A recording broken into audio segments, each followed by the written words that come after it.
깨끗하게 하여 거룩할지어다. 너희는 나의 규례를 지키라. 나는 너희를 거기 하는 여호와리라. 나는 너희를 이 땅에서 인도하여 낸 여호와라. 내가 거룩하니 너희도 거룩할지어다. 저희를 진리로 거룩하게 하옵소서. 아버지의 말씀은 진리니이다. 아버지께서 나를 세상에 보내신 것 같이 나도 저희를 세상에 보내었고. 함께 읽으시겠습니다. 또 저희를 위하여 내가 나를 거룩하게 하오니 이는 저희도 그리로 거룩하게 하려 함이니이다. 아멘. 샬롬. 우리가 일상과 이렇게 일상 속에서 아무 일 없이 살아가는 것이 얼마나 큰 축복인지 제가 이 강대상에 올라와서 다시 한번 깨닫게 되었습니다. 마스크를 쓰고 설교를 하려니까 숨이 가쁠 정도로 힘드네요. 마스크를 쓰기 전에 이렇게 설교했을 때 행복했을 때구나. 근데 제가 워낙 목소리가 크고 침이 많이 튈 것 같아서 감기 걸리면 안 되니까 우리 애기도 왔는데 그래서 마스크를 썼으니까 이해하시기 바랍니다. 그래서 뒤쪽에서 저한테 마스크 막 벗으라고 하는데 저도 사실 벗고 싶어요. 그런데 감기 걸리면 안 되니까 말씀 전하기에 앞서서 설 연휴 복 많이 받으시기 바랍니다. 우리 좌우 옆에 계신 분들한테 인사하겠습니다. 하나님의 복을 많이 받으세요. 오늘은 제가요 진리로 빚어지는 거룩이라는 제목으로 말씀을 나눌 겁니다. 이 말씀은 이번 주, 다음 주, 제 계획은 다음 주까지 전하고 이제 거룩에 대한 말씀을 여러분들이 들었으니까 다시 이제 레위기로 돌아가서 강해를 이렇게 하도록 하겠습니다. 오늘 요한복음 본문 요한복음 17장은 예수님께서 이제 십자가에 못 박혀 죽으시기 전날 겟세마네라는 동산에서 이제 체포되기 전에 제자들과 그를 따르는 사람들을 위해서 기도하는 장면을 이렇게 기록하고 있습니다. 이 기도는 우리 주 예수 그리스도께서 공생의 마지막 드리는 기도로 제자들뿐만 아니라 오늘날 저와 여러분처럼 이 믿는 사람들 모두를 포함하고 있다고 생각하시면 됩니다. 지금 이 장면에서 예수님은 십자가를 앞두신 밤 제자들을 위해 드리신 이 기도, 이 한 문장은 거룩의 본질을 단 한 번에 정의하고 있습니다. 그 말씀이 뭐냐? 그들을 진리로 거룩하게 하옵소서. 아버지의 말씀은 진리니이다. 그러니까 진리로 거룩하게 돼야 되는 거예요, 그리스도인들은. 그런데 그 진리가 무엇이다? 아버지의 말씀이다. 다른 말로 얘기하면 우리에게 주신 성경 말씀이다. 이렇게 생각하시면 됩니다. 그런데 이 말씀은 단순한 소원이 아니고 구속사역의 중심에서 흘러나온 하나님의 확고한 의지이고 그리고 오늘날 교회 공동체를 향한 하늘의 설계도였던 것입니다. 그러시면서 주님은 제자들을 향해서 하나님 앞에 제자들을 위해서 기도하면서 세상에서 데려와 주세요. 이렇게 또는 세상과 단절된 존재로 만들어 주세요 라고 기도하지 않으십니다. 보통 종교를 보면 내가 세상에서 죄를 많이 지면 불교 같은 경우 자연 산속에다 절을 져놓고 세상과 단절하죠. 그 세상과 이별하죠. 그러면 단절하기가 쉬우니까. 그런데 우리 기독교는 어떤 정신으로 있느냐? 우리 예수 그리스도께서 하나님께 기도할 때 세상 속으로 들어가라. 여러분께서 설 연휴에 이제 복음을 전하면 어떤 반응을 얻습니까? 굉장히 좋지 않은 반응을 얻을 거예요. 저도 그래요. 제가 목사인데 믿지 않는 우리 친구들이나 가족들에게 이 하나님의 말씀을 전하면 다시는 보고 싶지 않을 정도의 반응을 보이는 경우가 많아요. 그럴 수밖에 없어요. 왜요? 그들은 하나님의 자녀가 아니기 때문입니다. 그럼에도 불구하고 하나님께서는 지금 우리를 세상에 들어가서 세상에서 빛과 소금의 역할을 다 해라 라고 지금 명령하시면서 주님이 그 기도를 하나님 앞에 드리고 있는 것입니다. 우리가 세상 한가운데로 이렇게 간다라면 우리가 세상에 속할 확률이 너무나 높아요. 그렇기 때문에 주님은 지금 어떤 기도를 하느냐? 내 제자들이 세상에 속하지 않도록 해달라고 기도하시는 거예요. 세상에 보내는데 세상에 속하지 않게 해달라고. 여러분 잘 생각해 보세요. 나는 세상에 지금 속해서 막 거기에 빠져서 가는 건지, 아니면 정말로 주님이 말씀하신 거룩의 삶을 뭐예요? 분별된 삶, 하나님의 자녀로서의 삶을 살아가고 있는지 생각해 보라는 거예요. 그런데 그럴 때마다 우리가 넘어지고 쓰러지고 그럴 수밖에 없는 존재예요. 그래서 하나님께서 말씀을 주셨다는 거예요. 여기서 우리가 거룩함을 오해하기 쉬운 지점이 있는데, 거룩 이야기하니까 뭐 깨끗함, 도덕적으로 무결함, 무결성 뭐 이 정도로 이해하는 경우가 많아요. 이 땅을 살면서 내가 거룩하게 산다, 그것은 내가 도덕적으로 깨끗하고 뭐 이렇게 이야기할 때가 많아요. 물론 그것도 맞아요. 그런데 그게 전체는 아니라는 거예요. 성경이 말하는 거룩은 뭐냐면 너희 삶 행동 이전에 정체성의 문제라는 거예요. 정체성이 뭡니까? 소속의 문제라는 거예요. 여러분, 그리스도인의 정체성이 뭔지 아세요? 그리스도인이 되었다라는 것은 본질이 그리스도의 자녀가 되었다라는 거예요. 그러니까 소속이 바뀌었다라는 거예요. 우리 채원이가 오늘 새로 우리 교회 왔는데 이제 가장 어리죠, 우리 교회에서. 채원이는 저 아이가 알든지 안 알든지 하옥님 자매 오세강 형제의 자녀가 됐다라는 거예요. 거룩한 백성이 됐다라는 거예요. 그러면 여러분은 거룩한 백성이 되었어요, 안 되었어요?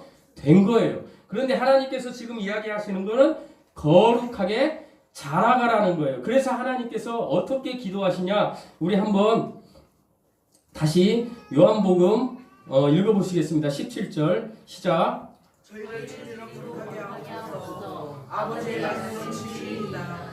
저희를 뭘로 거룩하게 하옵소서? 진리로 거룩하게 어떻게 하옵소서.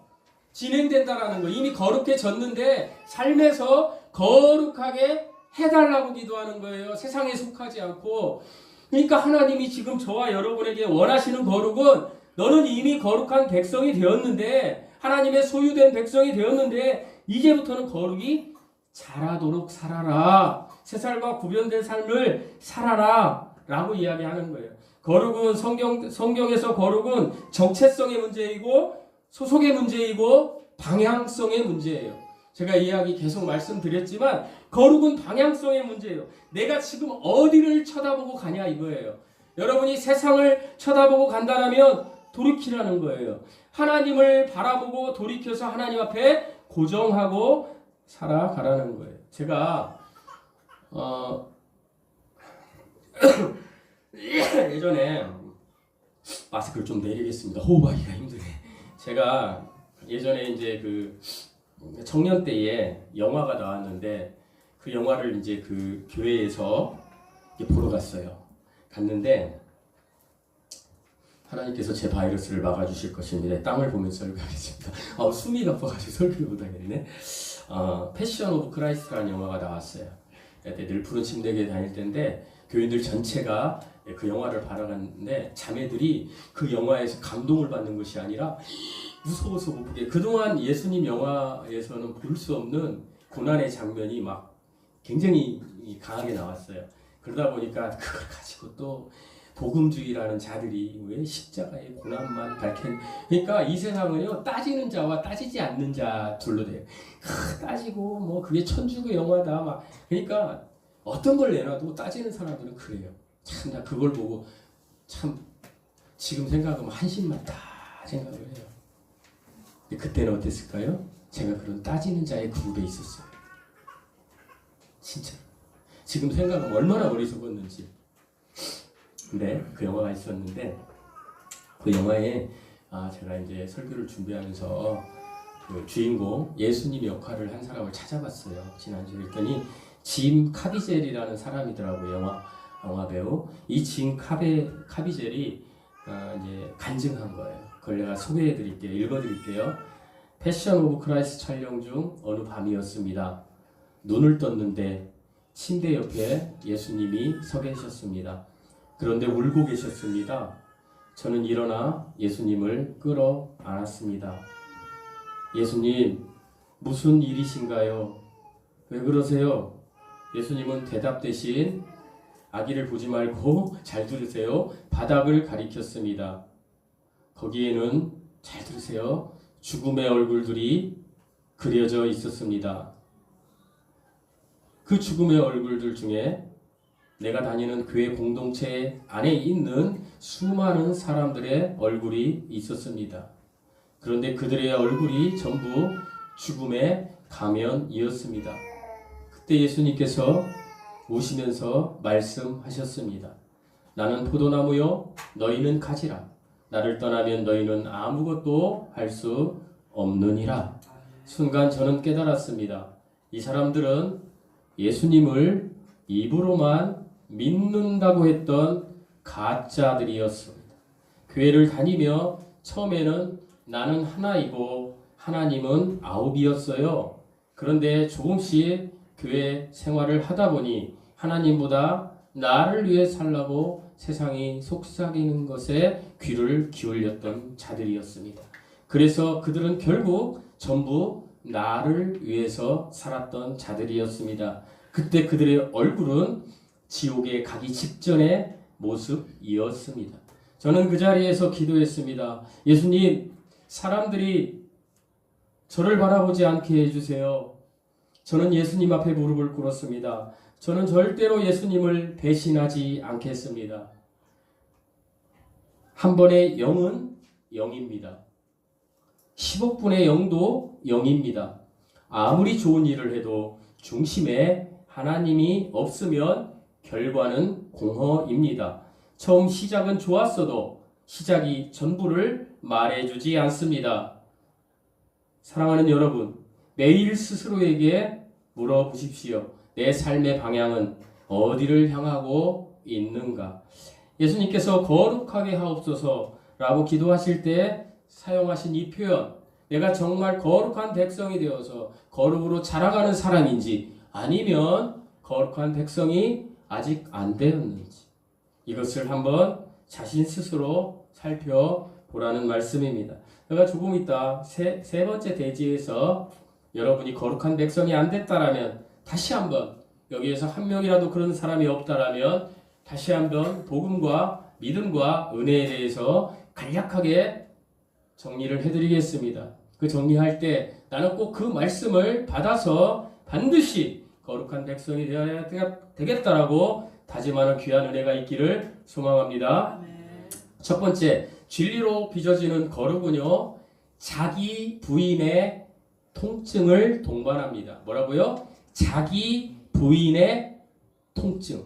그러니까 자기 부인이라니까 남편들은 내 아내인가 이렇게 하는 게 아니라 자기 부인, 나를 부인하는 거예요. 자기 부인의 통증을 동반합니다. 히브리서 4장 12절에 하나님의 말씀은 살아있고 활력이 있어 좌우의 어떤 날섬 검보다 예리하여 혼과 영과 관절과 골수를 찔러 쪼개기까지 하며 또 마음의 생각과 뜻을 판단하나니라고 기록되어 있습니다. 하나님의 말씀은 좌우의 날선 어떤 검보다 예리하여 혼과 영과 관절과 골수를 쪼개기까지 하며 지금 여러분의 마음의 생각과 뜻을 판단한다는 것입니다. 그러므로 나 자신, 나만을 위한 생각은요 죽어야 된다는 것입니다. 말씀으로 빚어지는 거룩은 언제나 자기 부인의 통증을 수반하는 거예요. 자기 부인은 자기 십자가예요. 예수님께서도 너가 구원받았니? 그렇다면 반드시 너의 십자가를 지고 가라. 여기서 자기 십자가, 자기 부인은 자아의 죽음이에요. 내 호적 요소, 내 생각, 내 세상을 향해서 있는 내 생각을 비우고 나를 포기하고 오직 하나님을 의지하는 삶, 그것이 자기 부인이에요. 그런데 이 자기 부인을 하려면 어려운 거라는 거예요. 통증이 수반된다라는 거예요. 그런데 하나님은 절대적으로 자기 부인을 해야 된다라는 거, 이것이 자기 십자가를 짊어지는 삶이라는 거예요. 그러니까 우리가 거룩해지려고 하면 어떻게? 자기 부인의 통증이 있는 거예요. 내가 그렇게 나쁜 사람이야?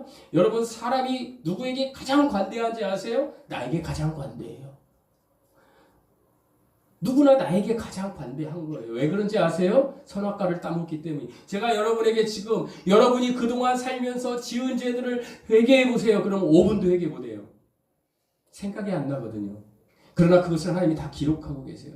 그래서 제가 지난주에도 말씀드렸잖아요. 저는 매일매일 회개의 기도문을 제가 여러분 보고 쓰라는 얘기가 아니라 그렇게 한번 써봅니다. 그렇게 하고 기도하니까 기도가 엄청 길어지더라고요, 여러분. 잘 생각해 보십시오. 나에게 관대한 거예요. 그런데 주님은 마태복음 16장 24절에 자기를 부인하고 자기 십자가를 지고 나를 따르라. 내 십자가를 지라는 거예요. 자기 십자가. 그게 자기를 포기하는 삶이에요. 나를 배우고 하나님의 진리, 하나님의 말씀으로 채우는 거, 이렇게 살아가라. 그럴 때 거룩이 자라간다라고 이야기하시는 거예요, 주님께서. 어떤 환경 속에서도 그리스도인을 지켜내는 가장 근원적인 능력, 그것이 무엇이냐? 그 원천이 무엇이냐? 바로 하나님의 말씀이에요.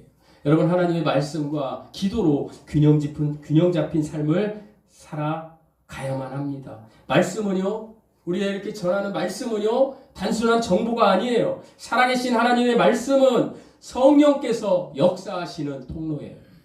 이 사실을 믿으시고 어느 곳에 있든지 말씀, 기도, 이 삶을 사는 여러분 되시기를 축복합니다. 네. 둘째로 진리로 빚어지는 거룩은요, 참된 자유로 인도하시는 질서예요. 참된 자유로 인도하시는 질서라는 것입니다. 하나님의 말씀 아래 놓은 삶은 제한되는 게 아니에요. 제가 예전에 이렇게 예수님을 믿는다고 하니까 직장 다닐 때 동료들이 그래서 무슨 재미로 사냐고, 술도 먹고 스트레스도 이렇게 풀고 해야 되는, 전 그 얘기 많이 들었습니다. 심지어 제가 목회자인데도 저한테 술을 권하는 게 이 세상이에요. 한 잔 괜찮잖아. 안 먹죠. 제 자랑이 아니고, 교만이고 자랑일 수도 있겠네.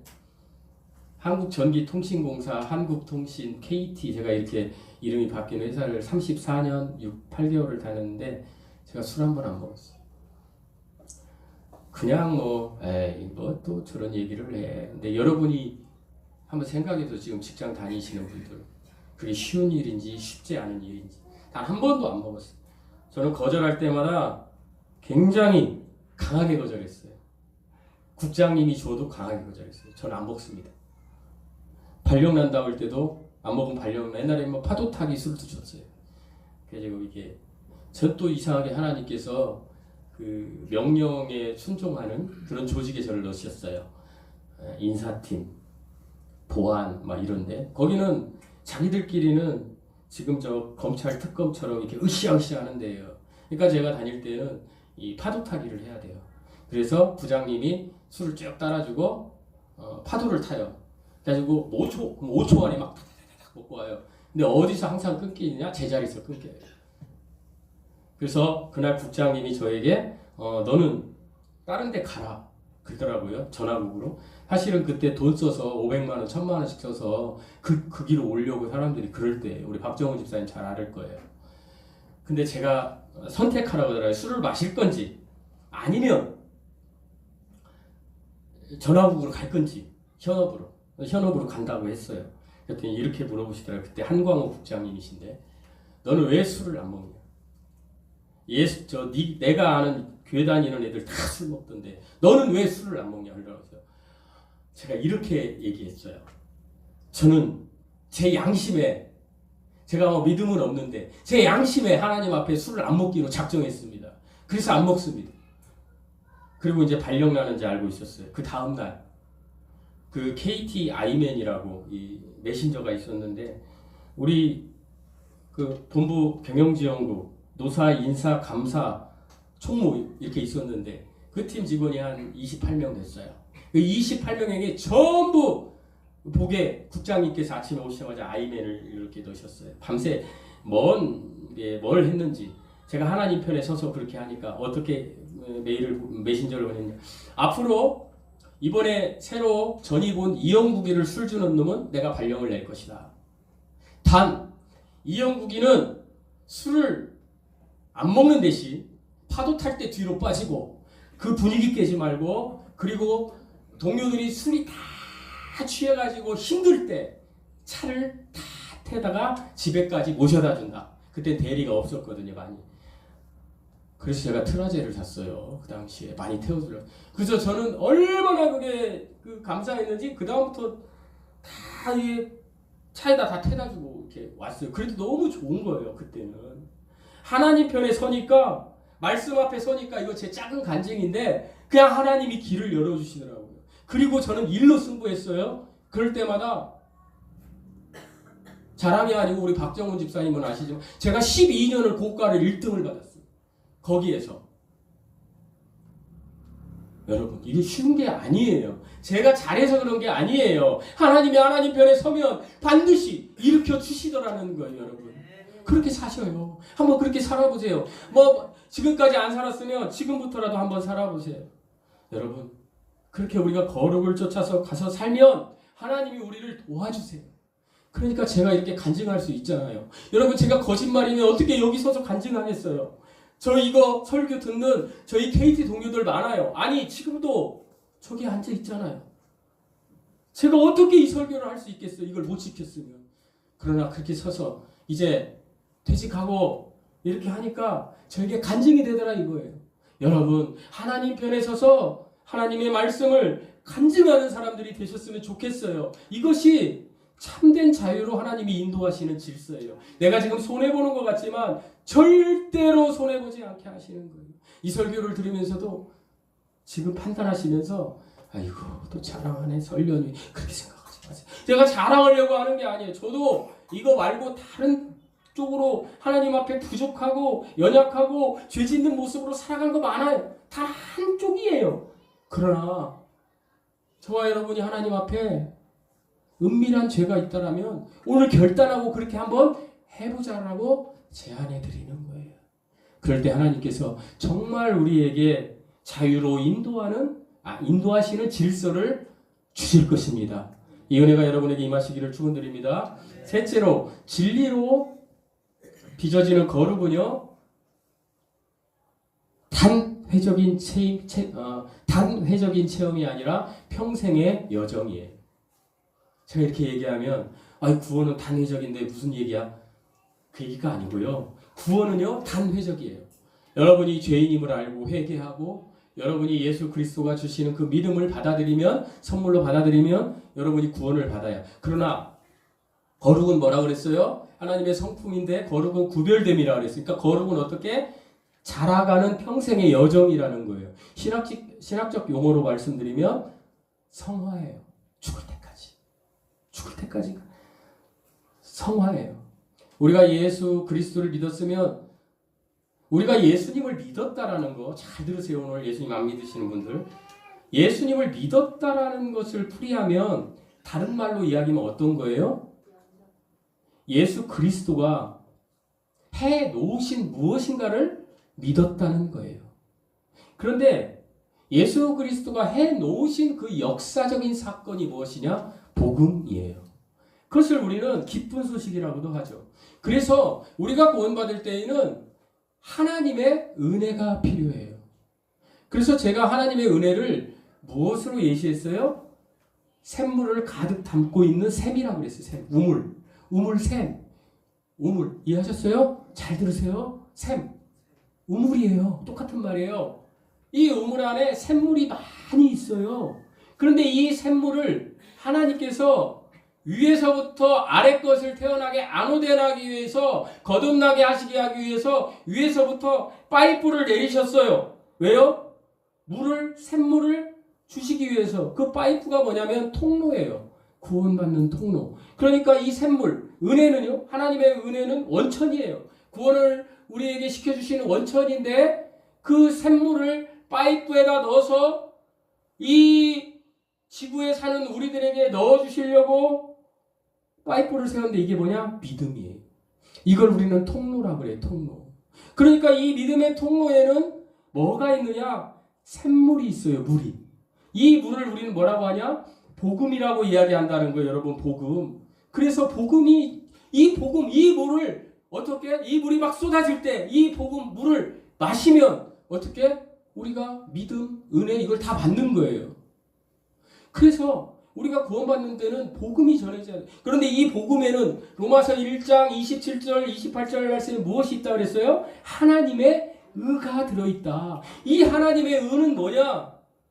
하나님이 너는 의인이라고 올바로 정의해 주시는, 올바른 관계를 맺었다라고 인정하시는 것이 들어있다는 거예요. 무엇이에요? 복음에. 그러니까 우리의 최대 목표는 하나님의 의를 이루는 건데 우리가 이룰 수가 없어서 하나님이 그걸 주시는 거예요. 내가 의인이라고 맺어줄게. 무엇을 통해서? 복음을 통해서. 그거 복음이 역사적인 사건이고 그 역사적인 사건이 고린도전서 15장 3절에서 5절 말씀에 나와 있어요. 예수께서 육신으로 오셔서 이 땅에 십자가에 못 박혀 죽으시고 부활하신 거, 이게 복음이에요, 여러분. 복음이 뭐예요? 그럼 이렇게 설명하셔야 되는 거예요. 그런데 이 복음을 싣고 온 게 뭐라고요? 믿음이에요. 잘 보세요. 믿음이 없이는 하나님을 기쁘시게 할 수가 없어요. 이 믿음을 뭐라고 하냐? 예수 그리스도의 믿음이라고 하는 거예요. 예수 그리스도가 가져오신 믿음이라는 거예요. 예수 그리스도의 믿음은 것이라는 거예요. 그래서 에베소서 2장 8절에 어떻게 믿음은 선물이라는 거예요.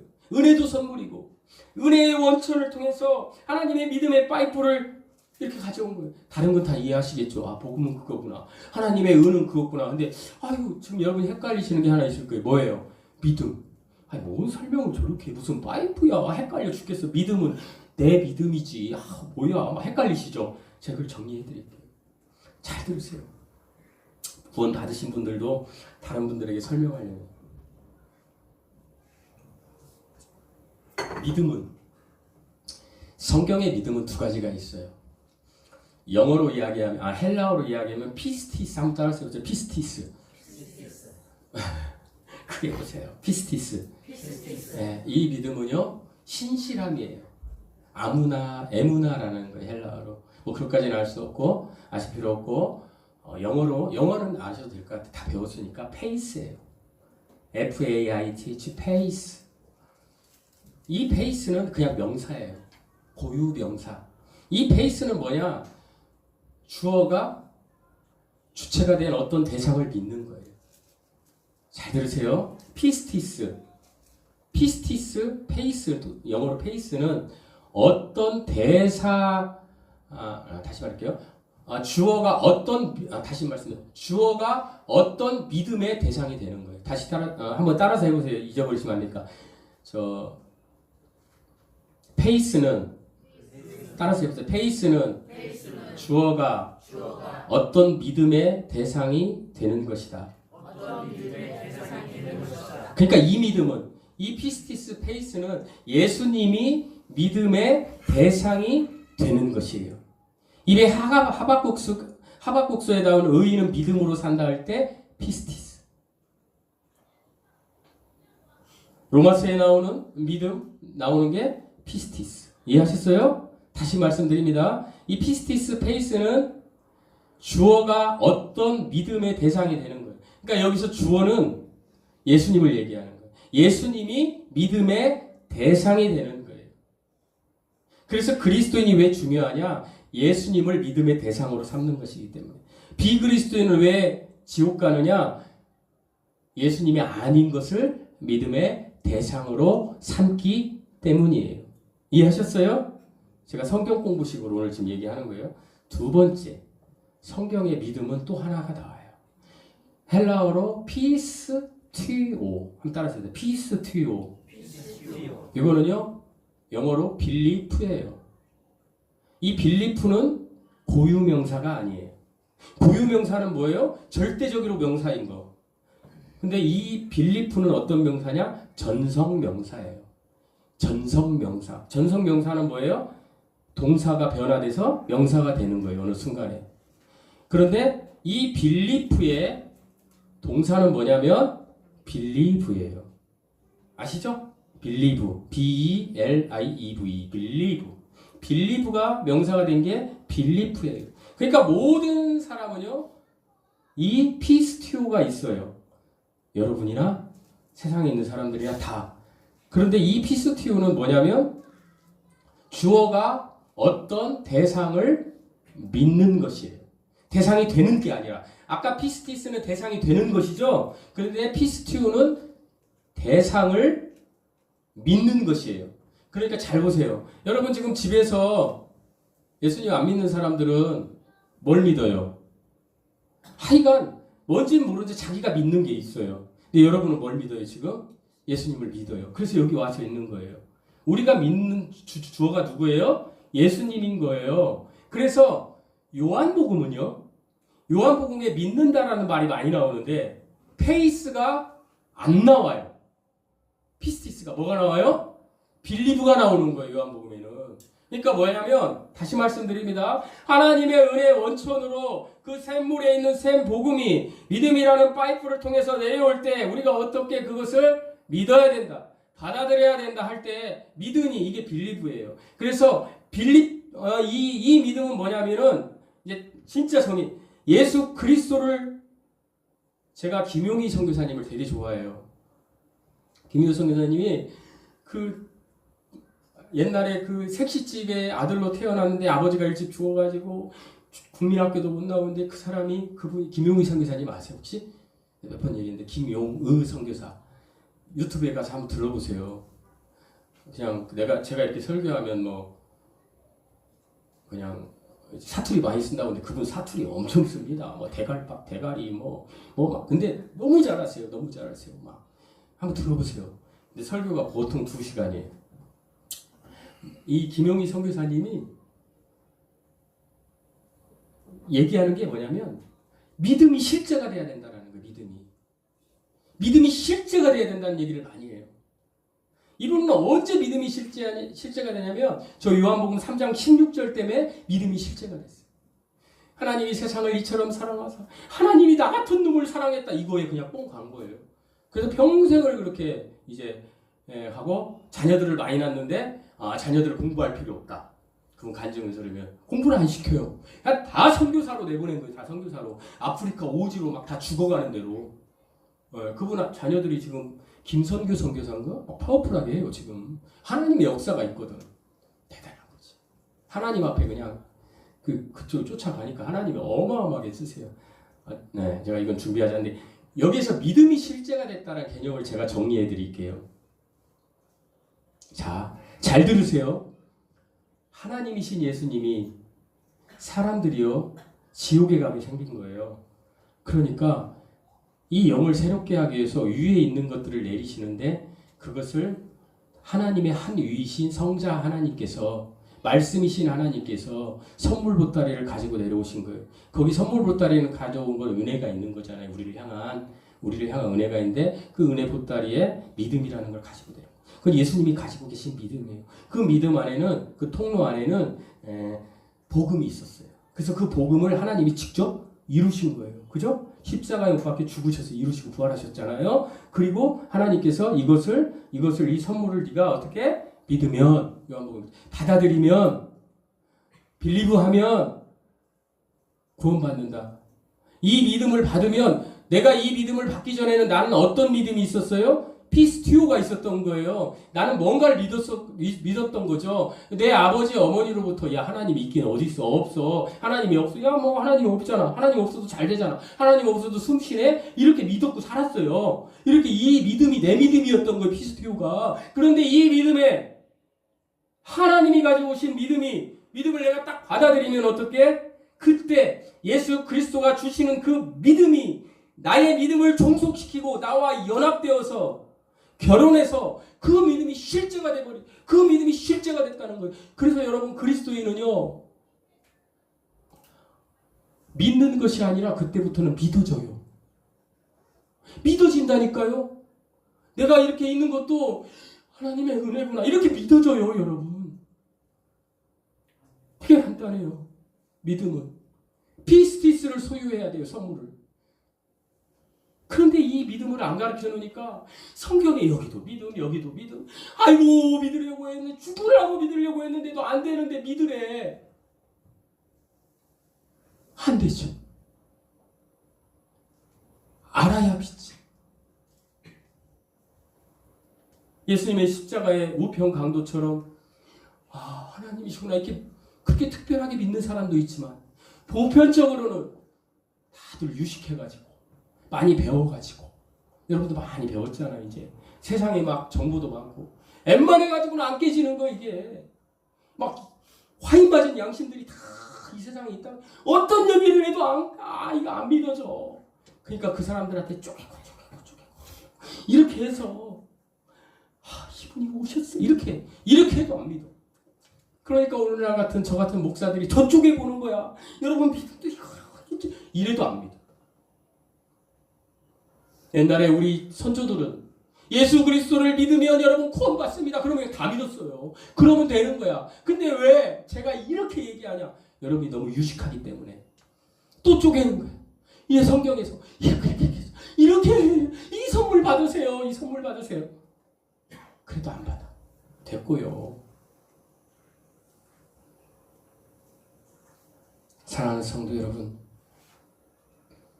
구원의 원천은 하나님의 은혜입니다. 구원의 통로는 예수 그리스도가 주시는 믿음입니다. 이 믿음을 킹 제임스 성경에서는 예수 그리스도의 믿음이라고도 하고, 우리 개역 성경에는 예수 그리스도를 믿는 믿음입니다. 어떤 믿음이든 다 좋아요. 그 믿음은 누구 거냐? 하나님 거예요. 그런데 우리가 예수님을 믿는 순간에 그 믿음이 연합되는 거예요. 그래서 성경은 혼인에 대한 이야기를 하는 거예요. 관계에 대한 거. 여러분 하나님과 혼인 관계가 성립된 믿음을 가지고 계십니까? 그렇다면 여러분 믿음이 실제가 된 사람들이에요. 이럴 때 내가 믿음이 실제가 됐다 그래야지 지식으로 그냥 믿음이 실제가 됐다 그러다가 막 세상에 어떤 시련과 고난이 오면 하나님 없어 가버리는 거예요. 여러분. 그 믿음이 없다면 성경 속으로 들어가서 진리이신 하나님의 말씀에 들어가서 여러분 찾아보세요. 오늘 집에 가서 고린도전서 15장 1절에서 5절을 읽어보시고 목사님이 얘기한 게 이거였구나. 하나님이 요한복음 1장에서 1장 1절에서 21절까지 읽어보세요. 이거 말씀이신 하나님, 생명이신 하나님이 나를 위해서 육신으로 오셨구나. 독생자의 영광이 하나님의 영광이구나. 뭐 그냥 보여달라고 하지 마시고 성경 좀 제발 읽으시라는 거예요. 이영복 목사 말이 맞는지 안 맞는지 그 믿음인지 한번 찾아보세요. 요한복음 읽어보시고 그 다음 믿음 로마서에 나오는 믿음 피스티스 믿음에서 믿음으로 자라는 것이 이것이구나. 이 믿음에서 믿음으로 자라는 거 예수 그리스도가 주시는 믿음을 내가 받아서 내 믿음이 예수 그리스도와 연합돼서 자라가는 거구나. 이렇게 아셔야지. 그래서 내 믿음 안에 예수 그리스도의 복음도 있고 하나님의 의도 있고 그 다 종합해서 예수 그리스도가 내 안에 있어야지. 여러분 그리스도의 정체성이 뭐라 그랬어요? 그 본질이 예수의 냄새를 향기를 나타내는 거예요. 여러분의 삶이 그게 거룩으로 가는 삶이라는 거예요. 여러분 그럴 때 그 방향이 예수님을 향해서 하나님을 향해서 이렇게 갈 때 속도는 천천히 가도 돼요. 빠르게 가는 사람도 있고 천천히 가는 사람도 있죠. 세상 것이 이렇게 탁 와요. 그러면 어떻게 해요? 그거 그냥 또 가죠. 하나님께로. 근데 이 믿음을 가지고 안 있으면 어떻게 해요? 세상 것이 딱 보면 그게 맞는가 봐. 그러니까 권사받고 제가 들은 얘기인데 권사받고 절에 간 사람이 있대. 저기 보살이 돼가지고 내가 그분을 판단하는 건 아니지만 그분이 믿음이 실제가 됐을까요? 가짜였던 거지. 지금 짐 카젤이 봤던 죽음의 가면을 썼던 거예요. 우리 중에 죽음의 가면을 쓴 사람이 있어서는 안 됩니다. 우리 예언 30여 명은 정말 예수 그리스도의 믿음이 정말 그 믿음이 나에게 실제가 되는 사람들이 돼야 된다는 거예요. 내가 정말 예수 그리스도의 복음이 있는가? 하나님의 의로 인하여 내가 정말 신부가 되었는가? 내가 다시 오실 예수님을 소망하는가? 그렇기 때문에 어떠한 것이 와도 우리는 쓰러지지 않고 흔들리지 않습니다. 그러니까 여러분에게 말씀을 마치면서 광고 하나 말씀드리겠습니다. 여러분 예수님 다시 오신다는 얘기 수도 없는 사람들이 많이 있어요. 날짜를 정한 사람들이 수도 없이 많이 있었어요. 그러나 그 단 한 사람도 맞춘 사람이 없어요. 예수님이 다시 오시는 걸 소망하고 저도 예수님 다시 오셨으면 좋겠어요. 지금 솔직히 말씀드려볼까요? 젊을 때는 예수님 좀 천천히 오세요. 저기 부장도 달고 상무도 달고 저 그랬어요. 근데 지금은 바로 왔으면 좋겠어요. 왜요? 하나님이 내 인생의 브레이크를 어머니를 통해서 주죠. 매일 아픈 거야. 한 3, 4일 전에도 어머니 아파서 우리 집사람하고 저는 잤어요. 사실. 너무 힘들어가지고 우리 사모가 날 샜는데 어머니 응급실에 가야 되나 말아야 되나 이 판단. 여러분은 독감 걸려도 그냥 되지만 우리 어머니는 독감 걸리면 폐렴을 오거든요. 막 순식간이에요. 여러분. 우리 어머니만 그런가요? 여러분 10년, 20년 있으면 다 저와 여러분 그렇게 돼요. 그 전에 우리 정신 차려야 되는 거예요. 예수님 다시 오셨으면 좋겠어요. 저는 지금 오셨으면 좋겠어요. 지금 정말이에요. 그러나 저는 나를 정하지 않습니다. 왜요? 그건 사단이 주는 거예요. 그때와 시기는 아무도 모르느니라 이렇게 정했어요. 예전에도 그랬고 그걸 주장하는 수도 없는 사람들이 막 성경을 가져와서 막 제가 지난주에 차를 타고 오는데 저쪽 원천 사거리에 현수막이 크게 걸려 있더군요. 이렇게 거기 비뇨기과 선전, 학원 선전 이런 거 있잖아요. 여기 가서 보시면 알아요. 원천 저 사거리 이쪽에 그 N 후에 다시 오실 예수님을 기다립니다. 날짜를 정해드립니다. 그 막 현수막을 대땅 크게 써놓고 그거 봤더니 주찬양교회. 그런 사이비 이단 집단이 있다 보니까 주자만 들어가면 다 이단인지 알아. 여러분 신천지가 가장 많이 쓰는 교회가 주사랑교회예요. 저희가 주사랑교회로 하려다가 신천지라고 할까봐 주양기사랑교회로 한 거예요. 근데 하여간 이렇게 주님 이렇게 하면 이단인지 아는데 그거 주찬양교회 인계동에 있어요. 가지 마시라고 얘기하는 거야. 내가 그 목사 설교를 들어봤어요. 와 정말 골 때리더라고요. 근데 모르면 5개 만 84년이 한 세대들이에요. 한 세대가 30년이잖아요. 84년이 한 세대예요. 그 들어봤어요. 얘는 뭐가 84년이 한 세대인가? 가스라이팅을 시키는 거예요. 그 성도들을. 안나가 예수님을 기다리던 안나가 84세에 죽었더라. 저 야곱이 첫 아들을 낳았을 때 77세에 저기 바단 아람으로 가서 84세에 르우벤을 낳았더라. 이걸 쫙쫙 맞춰가지고 84세가 예수님이 한 세대인데 이걸 막 계산을 하니까 2032년 9월 23일 날에 예수님이 오시더라. 2032년. 그런데 거기서 작년에 교회 세우고 교회를 가스라이팅 시킨 사람들을 선발해야 되니까 7년을 뺐어. 왜 뺐냐? 7년 대환란이 있더라.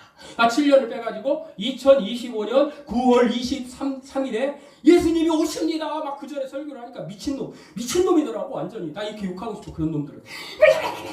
이런 막 거기서 막 9월 23일에 예수님 오셨어요? 걔 지금 설교가 뭔지 아세요? 이렇게 설교하다 지난주에.